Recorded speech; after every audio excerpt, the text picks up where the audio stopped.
السلام عليكم ورحمة الله. نتمنى تكونوا دائما على خير وبخير.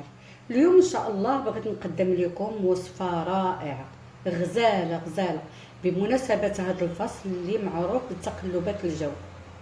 بزاف ديال الناس تيمرضوا فيه بالزكام والكحبة، وبالاخص اصحاب الضيقة يعني الرب، حتى هما كيتاثروا كيمرضوا. وهاد الوصفه مزيانه بزاف بزاف بزاف، رائعه رائعه. انا براسي وافقتني غزاله. انا عندي الرب وكنستعملها، راه رائعه. تابعونا حتى الاخر.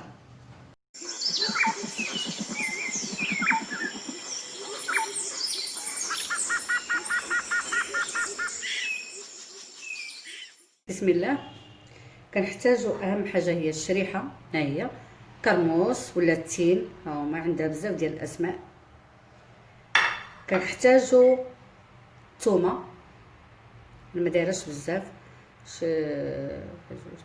شي 8 ديال الحبات ولا 9، وزيت الزيتون.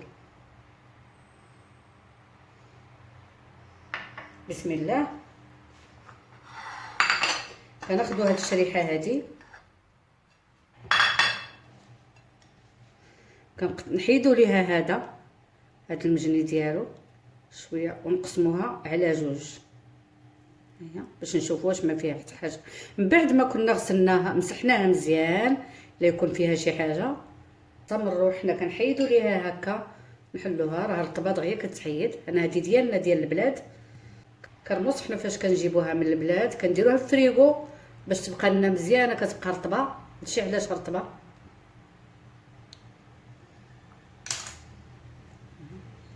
غير هكذا. بسم الله.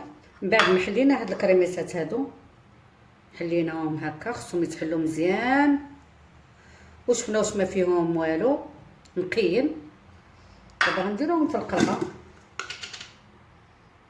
هكا، نحطوهم غير هكذا.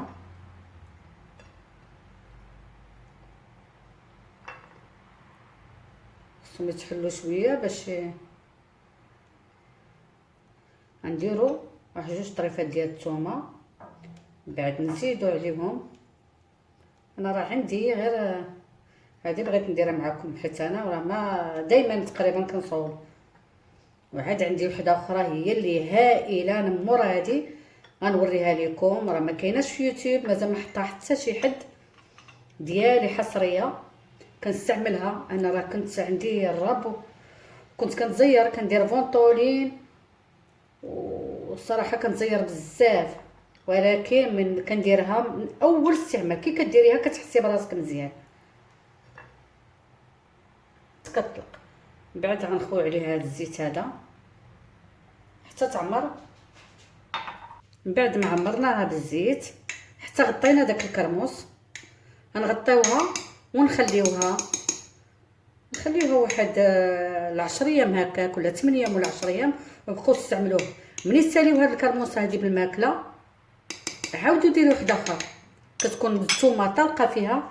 نتوما غديروا غير داك الشريحه ولا كرموس ولا كل واحد عندها بزاف ديال الاسماء، نسدوا عليها ونخليوها في شي بلاصه مظلمه، وها هي كتطلق. هذه راه مزيانه تاكليها في الصباح وبالليل وحتى في وسط النهار، انا دائما كناكلها. هيا غنحيدوها ان شاء الله. دابا غنوريكم وصفه اخرى ديالي اللي معتمده عندي، اللي كندير انا دائما. هذه راه ما كايناش. هذه كنجيب الكرموس حتى هي الشريحه هكا، كنديرها في الطبسيل هكذا. هذه راه كناكلها انا 3 المرات بالنهار، الصباح وبالليل، وفوقاش ما بغيتو تاكلوها. اصلا بنينه وعندها فوائد، عندها زوينه بزاف. هذه غنخوي عليها الزيت، شويه ديال الزيت هكا، نعمرها بالزيت. غنديرها فوق البوطه على ما نحس بداك الكرموس شويه رطبت ليا داك الزيت حتى كيسخن مزيان، تحسبي بحال اللي غيغلي والكرموس ترطب. كنبقاو نقلبوها ونرجع لكم. وها هي الشريحه ديالي من بعد ما سخنتها، ها هي كتغلي شويه، داك الزيت كيغلي، كتحسوا نتوما كتبان لكم راه كتغلي. داك الكرموس حتى كترطب كتولي رطبه، ما عندي هاد الطبسيل هذا، خص دير شي اللي يصلح للسخونيه. انا كنديرو في هاد الطبسيل هذا. من بعد كنزيد عليه تقريبا معلقه صغيره مع مراش ديال العسل، العسل الحار.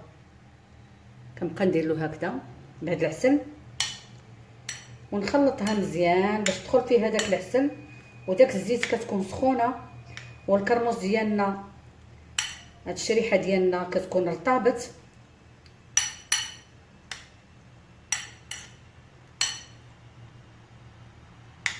ونخليوها تبرد شويه وناكلوها وهي دافيه بالليل وفي الصباح وفي وسط النهار. فوقاش ما غتعجبكم تاكلوها في اي وقت.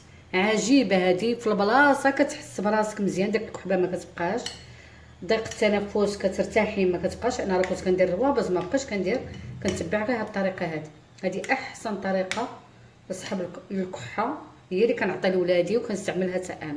نتمنى تعجبكم الوصفه وما تنساوناش. الله يجازيكم بخير داك البصيمه، واللي كيدخل عندنا الله يجازيه بخير وكيشجعنا كنشكروه من اعماق قلبي. واللي جا عندنا جديد مرحبا به وما ينساناش من البصيمه. وما تنساوش عندكم ما ديروش هذه الوصفه هذه، راه رائعه لكم ولوليداتكم، راه رائعه ترحمون عليها. المهم الا درتوها ووافقاتكم دعيو معايا. السلام عليكم، نتلاقاو في فيديو اخر ان شاء الله.